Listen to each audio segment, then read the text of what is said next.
Ano ang pagkakaiba ng bulaklak ng moon cactus sa ordinaryong cactus o rare cactus?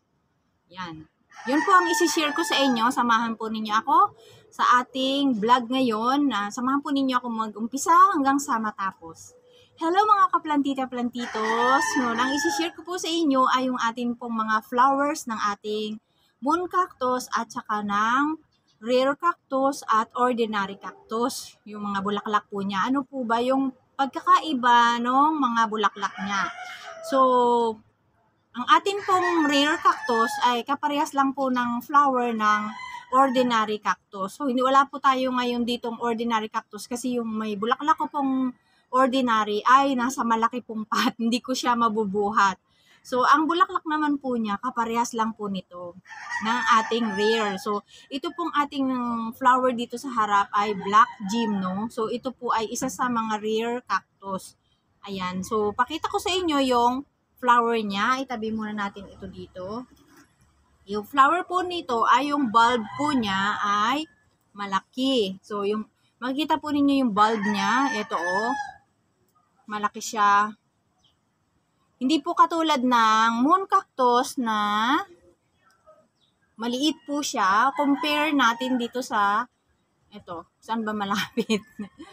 Ito. Alisin ko muna po dito. Itabi natin siya. Kasi para makita po ninyo ng malinaw kung alin po yung pinagkaiba nila. So, ayan. So, dahil po itong ating moon cactus at saka ating moon cactus, yan. Makikita po dito na sobrang liit po nung bulb ni moon cactus. Ayan po. Ganito lang po siya kaliit. Yan o. Kitang-kita po dito yung bilog. Kaya kapag nag-open po siya, maliit din po yung bulaklak niya. Hindi siya masyadong nag-open. Kaya yung bulaklak po niya, makikita lang po natin yung gitna kapag bumukas. Ganun lang po siya. Nakaganon lang. Hindi siya open na open. Nakatulad po ng ating mga rare cactus at saka ordinary cactus na talaga pong bubukas siya ng bukang-buka. So ngayon, nag-video po tayo kasi hapon na medyo padilim na. Kanina po, siya yung bukang-buka, sana doon pala tayo nag-video. So, yung kayo naman po mga kaplantita-plantitas, alam na po ninyo na ganun yung ating mga bulaklak. So, alam na po ninyo na bumubuka to. So, ito, talagang maliit siya. At saka ito po, nung namulaklak ito, madalang po siyang mag-open ng matagal. So, napapansin ko po ito kapag nag-open na siya ng umaga o parang 2 beses lang po siya nag-o-open tapos babagsak na po yung ganito. Hindi po katulad ng ibang ating mga cactus o itong ating rare black gymno. Ayan, matagal po siya. Mga ilang araw po siya magko-close open. So makikita natin yung beauty ng ating mga flowers nito. Tapos madalas din pong magkaroon ng seed itong ating black gymno. Yan. Kaya isa ito sa paborito ko, yung black gymno. Hanggang ngayon po, na umuulan na ilang araw na po umulan. 1 linggo na mahigit, tapos umuulan na naman po after ng 1 week na dire-diretsong ulan. Ito pa rin po ay patuloy na namumulaklak dahil yung mga maliliit po nitong mga babies, nagkakaroon po ng mga madaming bulaklak. So, ayan po yung bulaklak niya. Sobra pong liit nitong nasa dulo. Ayan, katulad ito naman po, malaki. Ayan o. Kaya malaki din po yung kanyang bulaklak. So, ito yung, ito yung ipinost ko po sa Facebook na yung yellow na ating moon cactus na nag-flower. So, ngayon, ito po ay mukhang seed na siya. Kasi hindi pa rin po siya bumabagsak hanggang sa ngayon. Yung iba po niya, kasi naging 3 po yung bulaklak nito. So, natanggal na po yung ganito niya. May natitirang isa. So, titingnan po natin yan kung magtutuloy-tuloy siya. So, yellow pa rin po pala yung ganito niya. Kasi po, yung ito, nagkukulay red po siya kapag naging seed. Ito naman, yellow pa rin. So, hindi ko alam yung moon cactus po kung pag nagsiseed siya, kung yellow pa rin. Kasi, ngayon lang po ako nagkaroon ng seed ng moon cactus na kulay yellow. Dahil po, nung nakaraang taon, wala pa naman po silang flower. Ito po ay akin pong ginrap. Itong nasa gitna na ito na nagkaroon ng bulaklak. Ginrap ko po yan na nanggaling po siya dito sa ating isa. Yan, dito po siya nanggaling. So, kinuha ko lang po yung baby na yan, nasa gitna. Kinuha ko po siya dito. Tapos, nagkaroon po siya ng dalawang babies at saka nagkaroon pa siya ng dalawang bulaklak. Ayan. At 3 pala yung naging flower niya. Naging 2 yung babies niya ngayon. So, pwede ko na rin i-grab itong 2 babies niya dahil medyo malaki na rin po siya. Ayan. Kaya, maganda rin po yung ating mga moon cactus. So, ito, kung nakita po ninyo sa ating Facebook page na ating pong ipinost na super cute po ng kanyang flowers dahil ang naging bulaklak po niya ay baby pink. Yan. So, yun ang naging flower niya. So, ito naman, kulay, siya, yung maganda yung kulay niya kasi yung kulay niya ganito, yung makikita po ninyo na nasa labas. Pero hindi po siya masyadong nag-open. Pero pag kinuna natin ng picture sa taas, yung makikita natin yung beauty niya. Pero kung dito lang sa side, ang titingnan po natin, hindi masyadong makita yung beauty niya kasi na ganito lang yung pagkakabukas niya. Hindi katulad ng iba na nakaganon po talaga. Nakatulad nito, ating rare black gymno. So, ito po kasi, black gymno po itong isang ito. Ito po yung aking unang-unang ginrap. Yan. Nung bago pa lang po ako nag-vlog, o nakita na po ninyo kung sa mga nakapanood po na nag-vlog ako ng aking pong nag-grap na unang-una kong nag-grap. So, ito po yung aking isinample na inigrap ko. So, nung time na nag-grap po ako, dahil hindi pa naman po ako marunong, so nag-try lang po ako mag-grap ng ganitong moon cactus. O, hindi pala moon cactus to dahil ito po ay gymno black. So, ang ginawa ko po nito, sobrang liit lang po yung aking inigrap dahil sinubukan ko lang po kasi baka mamaya mamatay, hindi ako marunong. So, nag-try lang po ako. Ito yung kinalabasan niya na buhay po siya at marami na pong baby siya at marami na rin pong naging flowers ito. So, ang ginamit ko lang po dito o ang akin pong ginrap, yung super liit, katulad nito po, yan. Yung ganito lang po kaliit yung aking ginrap dito. Ayan, pagka-grap ko nito, ipinatong ko lang po dun sa ibabaw ng table ko. Hindi pa po dito yung aking garden, dun pa po sa aking mini garden, dun po sa luma, so sa baba. Ito po kasi nasa rooftop na tayo o nasa second floor lang, hindi naman sobrang rooftop. Kasi basta nasa taas lang po tayo na wala pang bubong. Ayan. So, ito yung una nating ginawa. Ngayon, nung nakita ko pong naging successful, nabuhay siya, ayun, ang ginawa ko po, nag-grap na po tayo ng iba pang mga moon cactus at ginawan ko na po ng video. So, yung unang-una kong video nang nag-grap ako ng moon cactus yun, sobrang taas po ng aking lagnat doon. Pero, lang po, kahit mataas po yung lagnat ko, gusto ko pong mag-grap. Ayan, kaya marami po ako naging basher doon. At saka sobra pong haba ng aking video. Dahil hindi po tayo marunong mag-cut. Lang po tayo. Dire-diretso lang po tayo. Di tayo nag-e-edit. So, ganyan. So, yun po yung ginawa ko doon na tuloy-tuloy lang tayo. At saka bago pa lang po ako nung nagbablog. So, wala pa ako masyadong alam. So, ang alam ko lang naman po ngayon, mag-push lang ng ayun, i-stop ko lang po yung video. Ganun lang po yung ginagawa ko. Pero di pa rin po tayo nag-e-edit, saka nagka-cut. Ayan.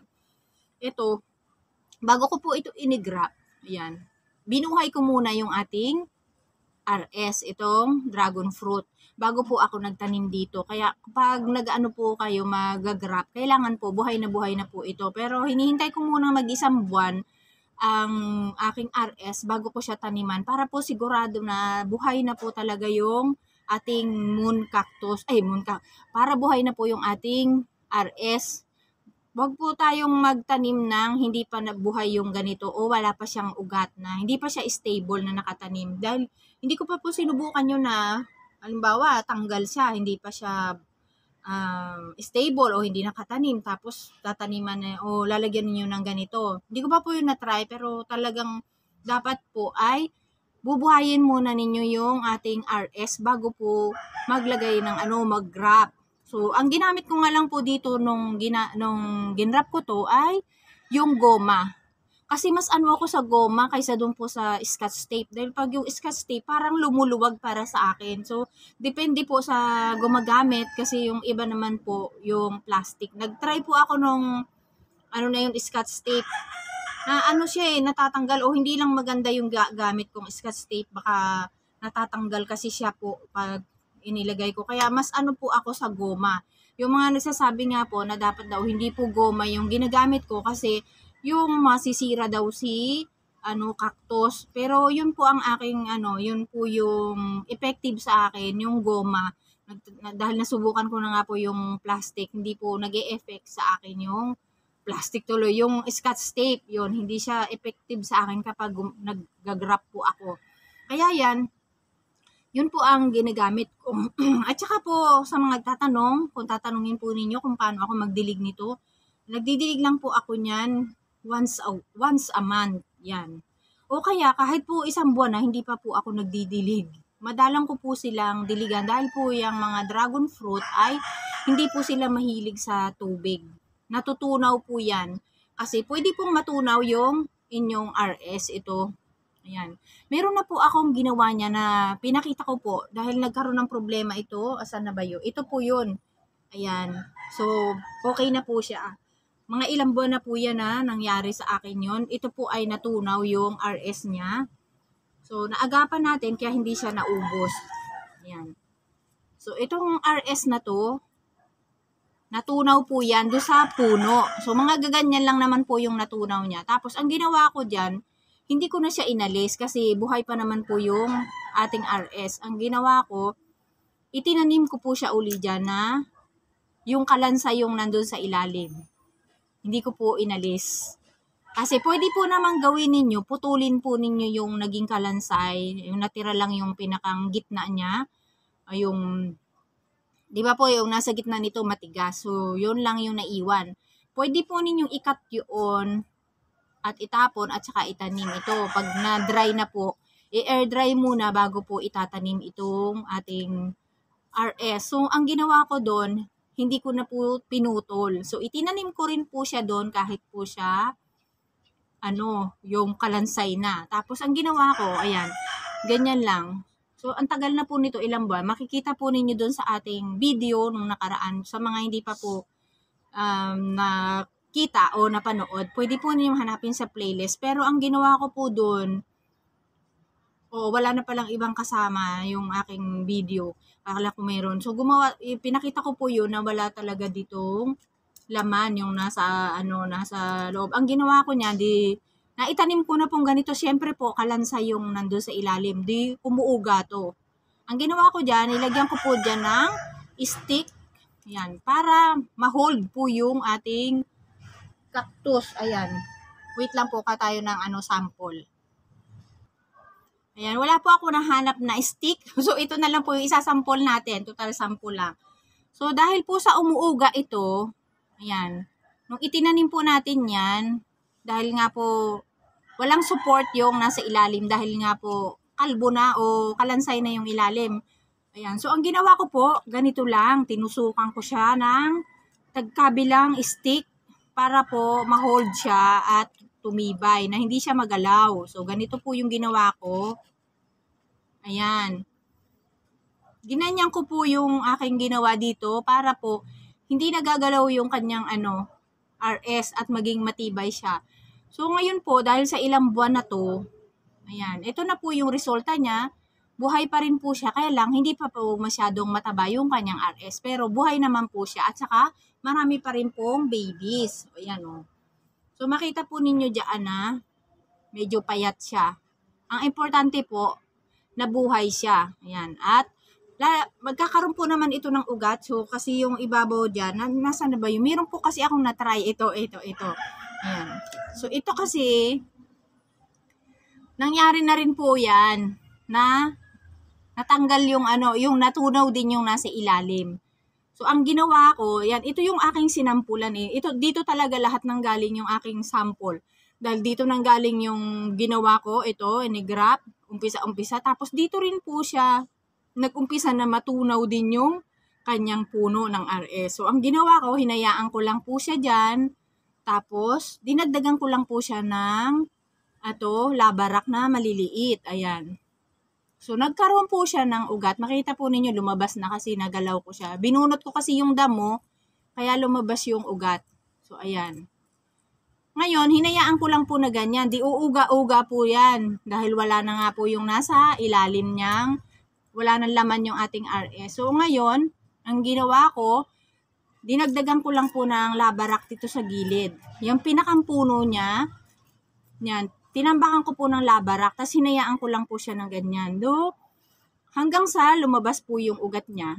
So, stable na po siya kasi mahahaba na po yung ugat nito. Ayan, kaysa bunutin. Ayan, kasi kung ganun po ang nangyari, katulad nitong ginawa ko, ayun, pwede pong ganun na lang ang gawin natin. Kasi, karamihan po ay mga nagsasabi na natutunaw daw po yung ganito. Opo, totoo pong natutunaw yung ganito nating RS. Kapag hindi po natin alam silang alagaan. So, ito po, kaya po nangyari yung natunaw. Dahil po, nung una, kung napanood na po ninyo, o doon sa mga sorry po sa mga sumusubaybay sa akin, ayan, nakita po ninyo yung itsura ng ating garden, na naglagay tayo ng bubong na transparent. So, meron tayo mga poste na itinayo. Tapos, di ba may mga ganun po, may mga, di ko alam kung anong tawag doon. So, may mga kahoy tayong pahaba na pagpapatungan po ng ating bubong. So, ngayon po, eto po natapat doon sa pinakang kahoy na pinagpapatungan. So, ano po dyan yung tubig. Dahil kapag nandun yung kahoy, dahil naiipon po yung tubig doon, pagpatak dito, ayun, na po siya, nabulo. Kasi doon talaga po siya, saktong tumapat yung tulo ng tubig na malakas. So, ayan, nababad siya, kaya siya nabulok. Dahil ito po ang magkakatabi. So, yung iba naman, itong katulad itong mga katabi niya, hindi naman po sila ganun. Siya lang po yung nagkaganyan na nabulok yung kanyang RS. Dahil sila naman po ay okay naman.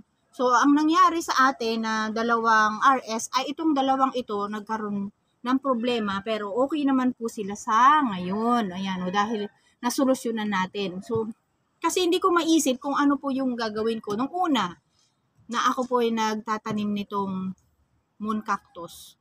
Anong una po pala, bumili po ako noon ng moon cactus na hindi pa po siya stable. Yan, nakabili ako ng hindi siya stable. Yung wala pa pong ugat yung kanyang RS. Tapos, umuwi ako ng probinsya noon na iniwang ko yung aking moon cactus na sa table ko lang po. Pagbalik ko po, ay na po siya, yung nagkulay, yellow na po yung ganito niya. Yellow na po. So, wala na po akong magagawang solusyon kung hindi ko po bunutin at alisin na po yung ganito ko. May video po tayo nun nung how to save, moon cactus, yan. So, ngayon, nung tinanggal ko po yon, itinanim ko po uli sa bagong RS. So, hindi pa tayo masyadong marunong nun. Hindi ko na-save po yon kasi yung moon cactus, at saka yung RS, hindi sila nagkatugma. Kasi minsan, meron po tayong ganun na pag ini-graph natin, minsan hindi sila nagtutugma katulad nito. O meron tayong isang RS na pinagtaniman natin ng moon cactus na hindi po nag-ayos. Kasi 2 times ko na po siyang tinaniman, pero hindi po siya nag-o-okay. Ito siya, Yan. So, 3 po itong aking itinanim. Ito, ordinary cactus lang itinanim natin. So, ito nga po yung namulaklak na. So, ito po, 2 times ko na siyang tinaniman. Pero, hindi po talaga nag-okay yung ating itinatanim dito o inigagrap. So, wala naman siyang problema kasi mataba naman yung kanyang, katawan. Ang kaya lang, hindi po talaga siya magtugma kahit ano pong ilagay ko. Ginrap ko na po ng ordinary cactus. Ay, wala rin po. So, ang gagawin ko dito, tatanggalin ko na lang po ito at papalitan ko. At ito'y itatanim ko na lang para magkaroon siya ng maraming babies. O pwede ring pabungahin ko na lang o palaguin ko. O kung magkaroon siya ng another na mga ganito, saka na lang tayo kukuha. Kasi yung atin pong mga mga dragon fruit, nagpatubo po ako ng mga dragon fruit na may natira po ako na hindi ko pinagtaniman o pinag-grap na itinanim ko pong ganyan lang kababa. So, ngayon, marami na po siyang mahahaba. So, yun ang ating palalakihin. So, ganyan po yung aking mga pag-care sa ating moon cactus. Ano lang po, try lang po tayo ng try kung ano po, kung na ano man tayo, na nabulukan man tayo noon, try lang po tayo. Kasi nung ako naman po, hindi naman siya, yung ginawa ko, hindi naman po nabulok. Yun po talaga nabili ko na hindi pa po pala talaga siya stable dahil wala po talagang ugat yung dragon fruit nung atin pong nabili. Kaya yung time na yun, dahil hindi pa po stable yung dragon fruit, tapos umalis ako na umuwi ng probinsya, hindi ko alam kung anong naging problema ba niya, kung siya ba ay natumba o naulanan o what. Hindi ko po alam kung anong nangyari, kaya basta nakita ko na lang na talagang sobrang ano na po talaga, dilaw na yung ganito niya. Kaya walang solusyon kung hindi bunutin at tanggalin yung ganito. So, pwede rin po yon na na putulin natin. Kasi, pero mahirap po talaga na anuhin natin, itanim uli. Kasi ang nangyari, malalim po kasi yung pag-grap natin dyan. Dahil yung maliliit po ng mga babies, mas madali pong i-grap kaysa ganito nakalaki na dati pong nakatanim na dito. Mahirap kasi sobrang lalim ng kanilang puputulin kapag i-grap natin uli. So, basta yung una po, hindi ko yun na-save dahil nabili nga natin siya ng wala pang ugat yung ating yung yung RS. Ayan, pasensya na po, nalilito ako. At ito naman po yung ating unang-unang inigrap. Kung yung mga ginrap ko, ibig ko sabihin, ito yung unang-una sa pinasample ko. Ito. Ayan. Pero yung unang-una ko pong ginrap na makulay ay ito po. Kasi ito po ay yung rare cactus. So, hindi po siya moon cactus. Ito yung ating moon cactus na unang-una ko pong ginrap na lumaki na po. Dahil ito po ay babies din lang nung ating ginrap. Ayan. So, marami na pong damo kasi tumubo ito dahil sa mahigit 1 linggong umuulan. Ayan. So, ito. At ang nga po pala, ito po ay aking pinauulanan. Ito pong lahat ng aking moon cactus ay rain or shine po sila. Ayan. So, hindi po masamang maulanan dahil yung mayroon po nagsasabi na masama daw pong maulanan kasi matutunaw. Ito naman po kasi yung ating mga moon cactus. Buhat po nung aking binili, hindi ko po ito inilagay sa shaded area. Dito ko lang po talaga ito sa garden. Kahit nung nandun pa po ako sa lumang garden, nakapatong lang po ito dun sa lamesa. Dahil wala naman po ako masyadong space doon dahil sobrang liit lang po ng aking garden. Kaya tinawag ko pong mini garden yon. So, ito lang po ay katulad niyan, di ba pag binablog ko po, na doon lang po nakalagay yung sa direct sunlight at saka full sunlight, rain or shine po sila. Ayan o. Pero sa awa naman po ng Diyos, buhay pa naman po sila. Ayan. Hindi ko lang po alam kung ano pong gusto nito. Pero okay naman po, nakikita ko na gusto po nila sa ulan. Dahil sabi nung iba nga po, hindi daw po dapat pinapaulanan at sabi nasa shaded area. Kasi po nasubukan ko na ito ilagay sa shaded area. Pag nasa shaded area naman po sila, parang ang pangit nila, yung lumalambot po yung ganito. Kaya inilalabas ko po ito. Katulad nito mga nabili ko. Kasi ito nabili ko po ay maliliit lang, yung mga yan. Ito, mga babies pa lang po yan. Nung nabili ko kay Abby Santos. Hello, Sis Abby Santos, kumusta? Ayan. So, nung nabili ko po yan sa kanya is maliliit lang. So, ano lang po yan, token size. Yung mga kasing laki po ng 5 piso. Ayan. So, ngayon po, nagkaroon na siya ng maraming babies at saka nakapag-wrap na po tayo. Meron tayo ditong ibang ginwrap. Ayan, dito makikita po ninyo. Ito po yung iba nating ginwrap. Ayan, na maliliit pa. Medyo malaki na rin po ngayon. So, meron din po tayong isa dito na hindi rin po gumana yung kanyang RS. So, katulad din nung isa niya kasi parehas po yung ating pot na parehas tayong gumawa ng tig-tatlo. So, ito yung isa naman, ayaw din po niya. Kaya parang depende rin po sa RS kung bakit nabubuhay yung ating mga moon cactus. Kasi katulad po nito at saka yung isang tinuro ko sa inyo, ito, na hindi po nabuhay yung aking pong itinanim. Twice ko na po siyang nilagyan ng moon cactus at saka ordinary cactus pero ayaw niya. So, nasa dragon fruit ang buhay po ng ating mga moon cactus. Kaya kung hindi po maganda yung ating dragon fruit, yun, mapapahamak po yung ating mga moon cactus. So, ito naman po ay nag-okay siya.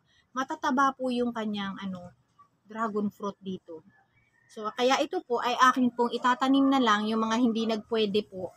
Ayan. Dahil twice na po nating sinubukan na i-graft pero ayaw po niya na mabuhayan ng moon cactus. Kaya ang gagawin ko po dyan, papalitan ko po ng dragon fruit. So, yun na lang po yung aking gagawin. Ayan. So, nung po ito, nung summer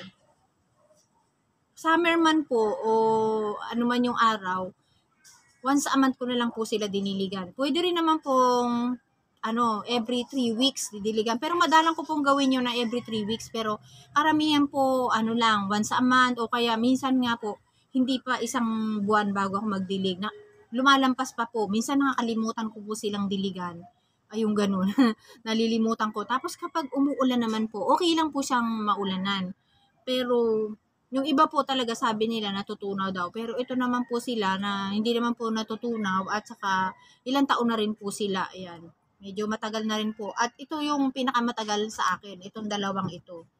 Ito po. Ayan. At saka ito.